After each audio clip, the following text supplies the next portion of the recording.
Si bien es cierto, cuando hablamos de fármacos para la anestesia general, tenemos fármacos que administramos por vía inhalatoria y fármacos que administramos por vía endovenosa.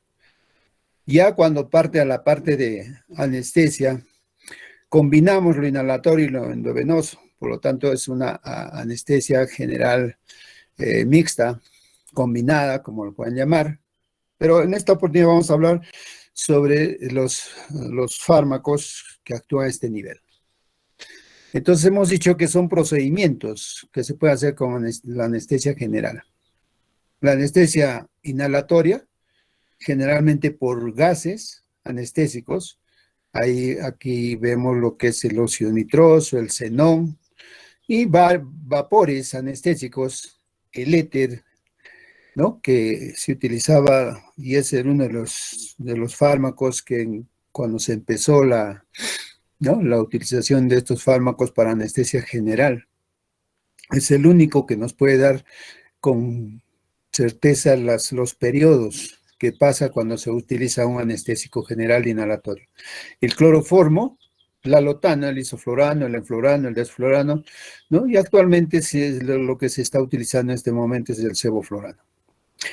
Cuando vemos la anestesia intravenosa, ¿no? Anestesia intravenosa, a veces ya se ha sacado una técnica que es anestesia intravenosa total, ya no utilizan anestesia general inhalatoria, solo anestesia total por la vena. Aquí vemos los hipnóticos, ¿no? Los analgésicos opiáceos que ya hemos visto, los hipnóticos y sedantes y los bloqueantes neuromusculares. Y si utilizamos anestesia inhalatoria intravenosa, hablamos de anestesia balanceada, ¿no? Y algunos otros fármacos de anestesia regional, sedación consciente y una anestesia combinada. En la anestesia general, ¿no? Nosotros podemos tener los gases, tenemos el óxido nítrico, ¿no? El xenón, los líquidos volátiles. Miren acá el éter dietílico, como simple. De los fluorados tenemos el isoflorano, el enflorano, el sevoflorano, el desflorano. Y en los hidrocarburos halogenados simples, el cloroformo, fluorados al lotano. Ya estos fármacos ya no se usan en la actualidad, ¿no? Lo que sí se utiliza son los fluorados, ¿no? Especialmente como mencioné el sevoflorano, ¿no? En nuestro hospital. El cloroformo generalmente produce arritmias, produce depresión respiratoria y, lo más importante, el miedo que tenemos los que utilizamos estos fármacos es la hepatotoxicidad del cloroformo, ¿no? Y por eso es que estos fármacos ya están fuera, ¿no? Y están ya en desuso. En el éter, sus propiedades químicas, ¿no? Este compuesto forma peróxidos inestables, ¿no? En presencia de aire y la luz solar, los cuales se explotan espontáneamente, especialmente cuando se concentran durante una destilación. Si ustedes supieran la historia del Hospital Manuel Núñez Butrón, tenían un almacén en el sótano lleno de éter y sí producía una explosión, ¿no? Como propiedad química. Y dentro del quirófano ha habido en la antigüedad explosiones, el chispazo de la luz eléctrica, ¿no? Y después, por decir, en el uso del éter y los electrobisturí ya no se puede usar porque puede explotar.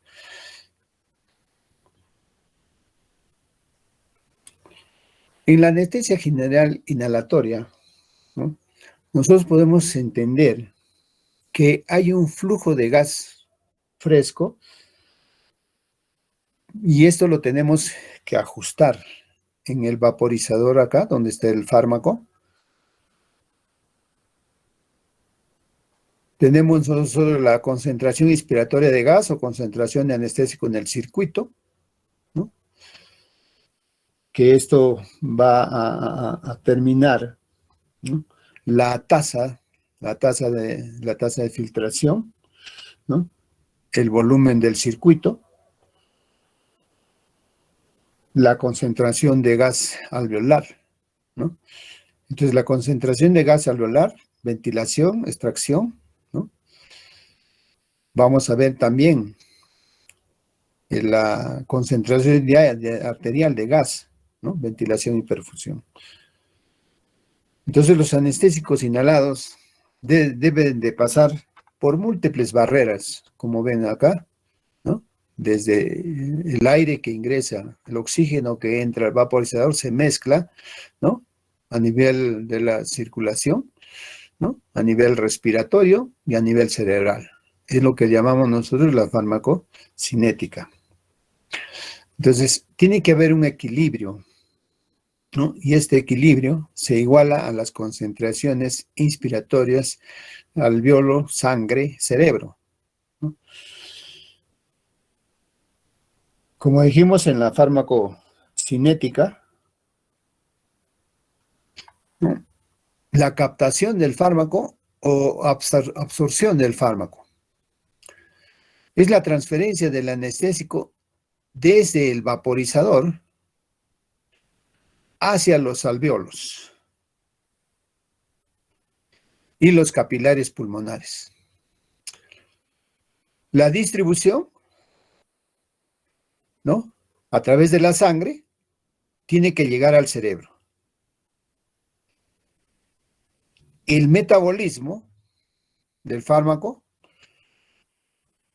metabolismo a nivel, ¿no? De vascular, a nivel respiratorio, a nivel hepático. Y la eliminación a través de la vía respiratoria. Por lo tanto, la farmacocinética, en cuanto a los anestésicos generales, es la rama de la farmacología que estudia los procesos a los que los fármacos son sometidos. Es lo que el organismo hace con el fármaco. ¿Qué podemos decir de la concentración de los anestésicos en el circuito? O sea, hablamos de la fracción inspirada, ¿no? Cuando hablamos de fracción inspirada, es la concentración inspiratoria de gas o concentración del fármaco anestésico en el circuito. Entonces, aquí eso lo va a determinar el flujo de gas fresco, la frecuencia respiratoria, el volumen corriente, la absorción del circuito. Y estos son los factores que determinan la velocidad del paso de los anestésicos inhalados a la sangre. Miren acá, vía aérea, pulmones y paso sanguíneo, que es donde se produce aquí la ventilación alveolar, el intercambio gaseoso, ¿no? De oxígeno, CO2, interviene en la ventilación alveolar para el fármaco. Y esos factores que determinan la velocidad de los fármacos, ¿no? Inhalados a la sangre son la solubilidad del agente anestésico, ¿no? La afinidad del gas por un medio, sangre o tejido graso, ¿no? Que puede haber. Otra es la gradiente de concentración del agente anestésico alveolo sangre venosa, ¿no? Miren la sangre, ¿no? Si nosotros administramos por, ¿no? El fármaco por vía inhalatoria, ¿no? Y ese gradiente de concentración alveolo sangre, ¿no? Venosa. Y el gasto cardíaco. El gasto cardíaco en relación a los factores que determinan la velocidad del paso. Cuando hablamos de acumulación de agente anestésico en la grasa, en los músculos y en los órganos, retrasa la velocidad de recuperación. Entonces, en la farmacocinética, en la administración del fármaco, estos fármacos se van a impregnar en la grasa, se van a impregnar en los músculos y en los órganos. Y si se impregnan y vuelven a recircular, así sean los metabolitos, va a retrasar la velocidad de recuperación del paciente, ¿no? Entonces, si nosotros hacemos un cuadro, ¿no? En los minutos para la recuperación y en las horas de anestesia, vamos a ver que la recuperación de la anestesia a 1.6 mag por el otro, ¿no? Concentración alveolar mínima del alotano, vamos a tener prácticamente en esta fase, ¿no? el isoflorano, ¿no? El sevoflurano y el desflurano. Miren que para la recuperación del paciente, las dosis menos bajas de seborane hacen la recuperación más rápida, ¿no? El desflurano, claro que es más rápido, pero no lo tenemos, ¿no? Y tenemos el sevoflurano. Lo que quiero entender acá, la velocidad de recuperación del paciente, ¿no? Tenemos que ver con las concentraciones que nosotros utilizamos del fármaco. Entonces, esta concentración alveolar mínima, ¿no? Se define como la concentración alveolar que el fármaco anestésico, que en forma de gas o vapor, tras un periodo de equilibrio, ¿no? Cuando nosotros vemos que las presiones se igualan a nivel alveolar y a nivel sanguíneo, ¿no? Se suprime la respuesta motora en el 50% de los individuos sometidos a un estímulo doloroso. Por ejemplo, la incisión quirúrgica, ¿no? Asimismo, esta concentración alveolar mínima refleja la presión cerebral del fármaco. Esta concentración alveolar mínima también es una medición de potencia de los anestésicos inhalados. Asimismo, también refleja una respuesta motora a nivel medular ante estímulos. No refleja la profundidad anestésica, es un efecto cerebral. Y este es el cuadro, por ejemplo, del sevoflurano, ¿no? Porcentaje de dosis administradas, concentración alveolar mínima, ¿no? Que es más o menos, este es 50, ¿no? 25, 50, 70, o sea, el 50%, ¿no? En un paciente, cuando llega el 50% a un MAG, ya se tiene, ¿no? El efecto del fármaco, ¿no? Entonces, el efecto del MAG o MAG, ¿no? La dosis efectiva 95 es 1.3 MAG del sevoflurano, ¿no? La CAM 95, valor en el que el 95% de los pacientes no tienen respuesta motora al estímulo doloroso.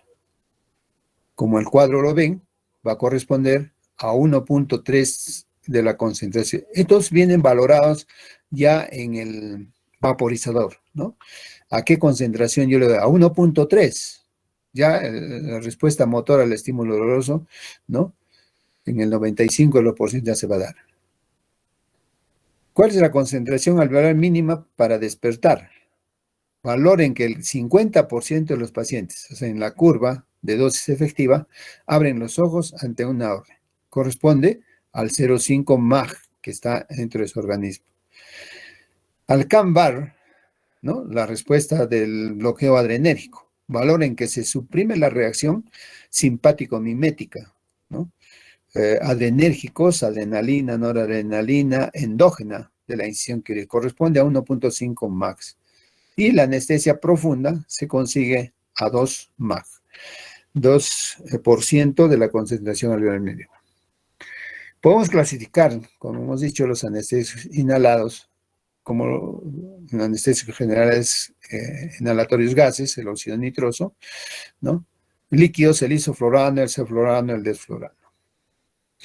Aquí podemos hablar ya de la farmacocinética solubilidad en sangre.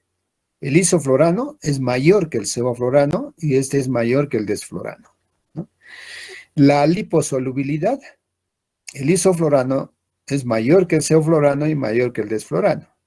Y la potencia en CAM, el isoflurano es más que el sevoflurano y el desflurano. Si nosotros aplicamos esta potencia, el isoflurano es a 1.1%, el sevoflurano a 1.7% y el desflurano a 7%. Pero ¿para qué me sirve esto? ¿Para qué me sirve saber la clasificación? ¿Cuándo yo voy a utilizar isoflurano? ¿Cuándo voy a usar sevoflurano? ¿Y cuándo voy a usar desflurano? ¿No? Lo más recomendable, cuando nosotros queremos mayor perfusión, ¿no? Del gas en sangre, va a ser el isoflurano, por ejemplo, en una cirugía de cráneo, un accidente cerebrovascular, un problema a nivel cerebral, ¿no? Sus acciones farmacológicas de los anestésicos inhalados, ¿cuáles son? Cuando hablamos de acciones farmacológicas a nivel del sistema nervioso central, ¿no? Va a producir anestesia, ¿no? O sea, no va a haber dolor. Disminuye el índice metabólico cerebral. El metabolismo cerebral, cuando nosotros vemos que está disminuyendo, ¿no? Vamos a tener que el cerebro está venido a menos. Aumenta el flujo sanguíneo cerebral. ¿Por qué aumenta? Porque hay una vasodilatación, ¿no? Y también aumenta la presión intracerebral. A nivel pulmonar, las acciones farmacológicas produce broncodilatación, ¿no? O sea, prácticamente bloquea la acción de la acetilcolina, ¿no? En sus receptores muscarínicos y se produce una broncodilatación. Asimismo, también a nivel pulmonar hay sensaciones de picor, ardor, especialmente la irritación. Cuando uno le coloca el fármaco a un niño, muchas veces no deja que le coloquen la máscara porque es algo irritativo, le produce ardor, le produce picor el fármaco, ¿no? En la vía aérea. A nivel cardiovascular, ¿no? Nosotros vamos a tener vasodilatación que habíamos mencionado, pero también podemos hablar de una protección cardíaca, ¿no? La vasodilatación, ¿no? Generalmente por el bloqueo, prácticamente a nivel de la musculatura lisa, especialmente receptores beta 2, ¿no? Y es un cardioprotector de la musculatura cardíaca. La hepatotoxicidad, ¿no? Toxicidad en el hígado, ¿no? Es poco frecuente hoy en día, pero se ha dado, por ejemplo, muertes de médicos anestesiólogos, ¿no? Que inhalan todos los días el fármaco al dar anestesia. Cuando uno inhala, se produce una necrosis hepática, ¿no? Con los años. Entonces, la mayoría de anestesiólogos que en su centro quirúrgico no tienen una buena ventilación, aireación, ¿no? Este fármaco va a estar circulando en el medio ambiente donde están trabajando cirujanos, enfermeras, técnicos de enfermería, ¿no? Pero principalmente el que más. Y otra cosa importante que es en el hospital, lo que nos sucede es en farmacia. Los fármacos vienen en frascos y vienen de 100 ml, ¿no? Y entonces cuando uno va a la farmacia y pide un anestésico inhalatorio sevoflurano, el de farmacia no conoce la farmacología, no conoce las acciones farmacológicas, por lo tanto está pasando del frasco a otro frasco. ¿Cuánto le ha pedido? 20 centímetros. ¿Cuánto le ha pedido? 50 centímetros. Entonces calcula los 50 centímetros en un tubo de ensayo, y del tubo de ensayo, que son 50 centímetros ya al tope, y recién lo coloca al frasco y lo expende al paciente, al público, ¿no? Lo que no debe ser, lo que debe hacerse es llenar prácticamente todo el vaporizador con los 100 centímetros cúbicos que tiene y calibrar. O lo contrario, el farmacéutico tiene que venir todas las mañanas, llenar los vaporizadores, ¿no? Y es fácil calcular cuánto utiliza un fármaco, si creen lo posible, para ver cuánto va a pagar o cuánto se ha usado, o cuánto, bueno, hoy en día disculpen, la corrupción siempre, ¿no? También se menciona de otras acciones farmacológicas la nefrotoxicidad, ¿no? El sevoflurano, en forma experimental, se ha visto que produce toxicidad a nivel de las nefronas. Va a producir también el aumento en las cavidades cerradas, especialmente el óxido nítrico, asimismo también las náuseas, los vómitos, los escalofríos, la hipotermia. Y hablar de teratogenicidad es raro, pero en algunos artículos se ha mencionado. Otra cosa importante del efecto de las acciones farmacológicas como efecto adverso también es la hipertermia maligna, ¿no? La hipertermia maligna que se puede presentar en los pacientes. ¿Qué es la hipertermia maligna? Es una respuesta bioquímica en cadena desencadenada en los músculos, ¿no?, de los pacientes que son susceptibles por los anestesios generales, ¿no? La incidencia más o menos es en 1 en 260.000, 1 en 3.000 anestesias, niños o varones o adultos, ¿no? Eso yo solo lo he visto una sola oportunidad. También la hipertermia maligna es una enfermedad hereditaria. Si algún paciente ha tenido especialmente la segunda generación, es la que puede presentar esta hipertermia maligna, por lo tanto es lógico hacer una buena historia clínica. En la fisiopatología de la hipertermia maligna, ¿qué es lo que sucede? Se acumula calcio en el citoplasma del músculo estriado y ante un estímulo determinado, por ejemplo, un anestesio general, el alotano, el sevoflurano, o algún relajante muscular, especialmente los despolarizantes, ¿no?, la succinilcolina, origina una situación de hipermetabolismo, aumento de la temperatura por lo menos de 40 a 40 grados centígrados. La clínica de la hipertermia maligna, taquicardia, ¿no?, aumento del metabolismo, rigidez muscular, lo que llamamos nosotros la mandíbula de acero al intubar. No podemos hacer la intubación del músculo, saben ustedes, en la fisiopatología, aumento del calcio, fiebre, la hiperpotasemia. Algunas complicaciones graves, ¿no?, paro cardíaco, daño cerebral, hemorragia interna y fallo en otros órganos. ¿Qué fármacos desencadenan la hipertermia maligna? Anestésicos inhalados, todos. El sevoflurano, el deflurano, el isoflurano, el alotano, el enflurano, el etoxiflurano, y acá un relajante muscular que le habíamos mencionado, la succinilcolina, ¿no? ¿Cómo se hace el diagnóstico? Se hace una biopsia muscular, ¿no?, con el posterior test de contractura, con cafeína, alotano, ¿no? Esta técnica es muy difícil de hacer, pero en otros sitios lo haces. Ahora, ¿cuál es el tratamiento, ¿no?, de este efecto de los halogenados? Utilizar este fármaco dantroleno, ¿no?, dantroleno o dantrolen mesódico, derivado de la hidantoína, que actúa bloqueando la liberación de calcio del retículo sarcoplásmico, ¿no? Aumenta la contracción del músculo esquelético, también está indicado en el síndrome neuroléptico maligno y control general del paciente. Entonces, si nosotros damos dantroleno y hay una contracción muscular, ¿no?, acá, perdón, hay una disminución de la contracción del músculo esquelético. ¿Cuáles son las indicaciones, ¿no?, de los fármacos inhalatorios? Las indicaciones son inducción inhalatoria, ¿no? El alotano, por ejemplo, podemos ponerlo con un MAG de 2-4%, el sevoflurano hasta 8%, especialmente en niños, ¿no? Tenemos que tener cuidado con la tos que pueden presentar los pacientes o presentar el laringoespasmo.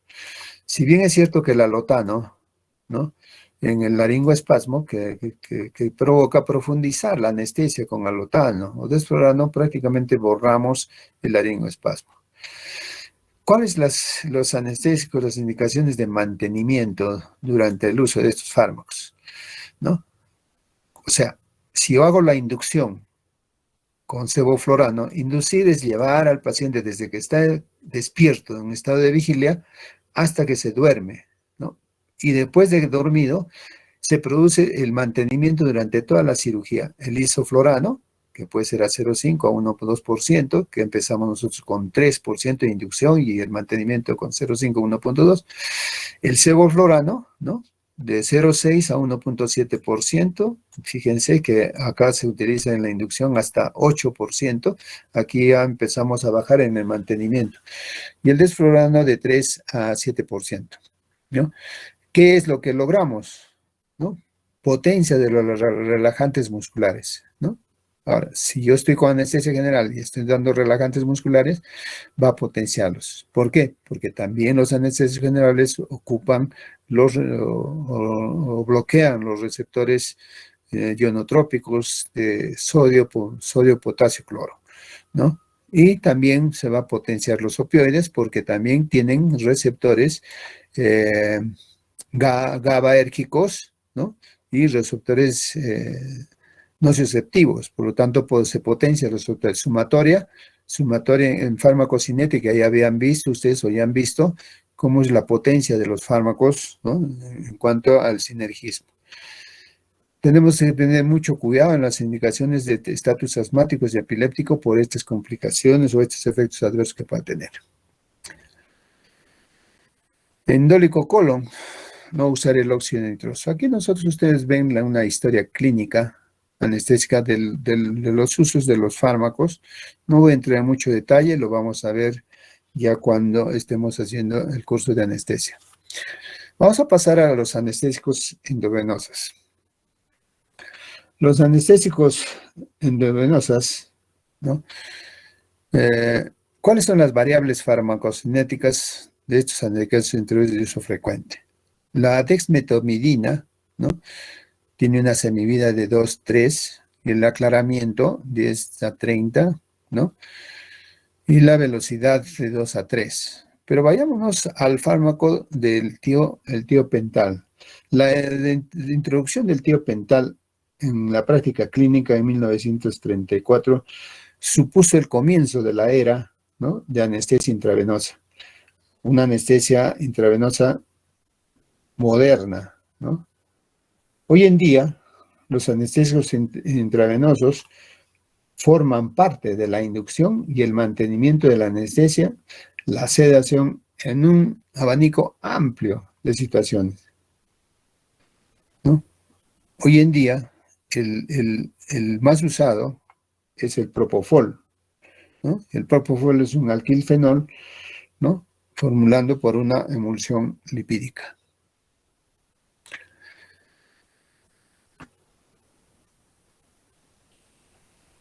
Entonces, la compatibilidad farmacológica y estabilidad en las soluciones de los anestésicos endovenosos, incapacidad de causar dolor durante la inyección, ¿no? Irritación venosa o daño tisular por extravasación.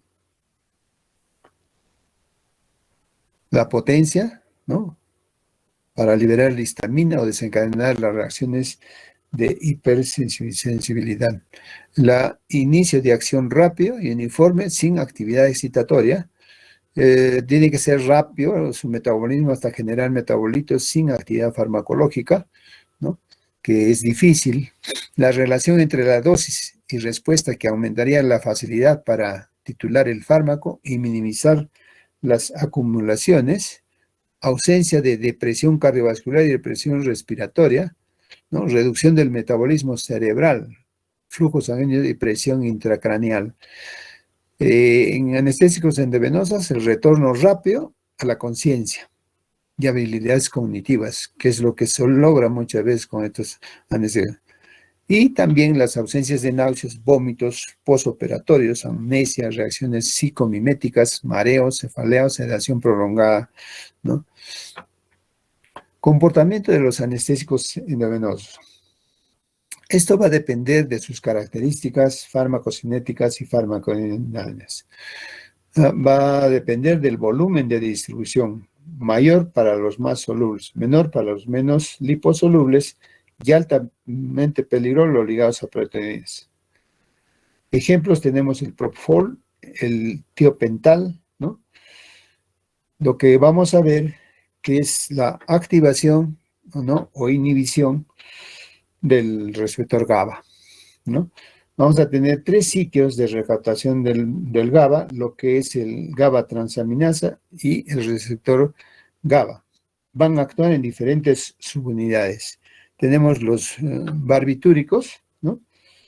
Que actúan en un tiempo que aumentan la duración de la apertura de este receptor GABA, que no es más que un canal de cloro. Al ser un canal de cloro, ¿no? Va a permitir la entrada de cloro a la neurona y una hiperpolarización, así inhibiendo la activación neuronal. Mientras que las benzodiazepinas, ¿no? Estas son moduladoras alostéricas, ¿no? Positivos, que van a aumentar la frecuencia, van a haber mayor cantidad de veces que se abre este canal de cloro y también la hiperpolarización e inhibición de la actividad neuronal. Esto ya lo hemos visto, o ya lo han visto en la farmacología del sistema nervioso. Los anestésicos endovenosos, ¿no? Los anestésicos endovenosos se ven barbitúricos y no barbitúricos, ¿no? Los barbitúricos continúan siendo los fármacos intravenosos más utilizados en la inducción de la anestesia, ¿no? Con anterioridad a la introducción del propofol. El tiopental se caracteriza por su rapidez de inicio y finalización de acción en las dosis únicas. Si bien las dosis repetidas o administración continua provocan su acumulación con celeridad, lo que demora la recuperación de la anestesia. Los barbitúricos derivan del ácido barbitúrico, que es un compuesto clínico obtenido por la combinación de urea y ácido malónico. Lo que tenemos que tener en cuenta es que son depresores del sistema nervioso central, ¿no? Ya podemos ver la clasificación por su mecanismo de acción. Acción prolongada, tenemos el fenobarbital o luminal. Acción intermedia, el pentobarbital o nembutal. Y acción ultracorta, el tiopental, ¿no? Que utilizamos en sala aquí en el hospital. ¿Cuál es su mecanismo de acción?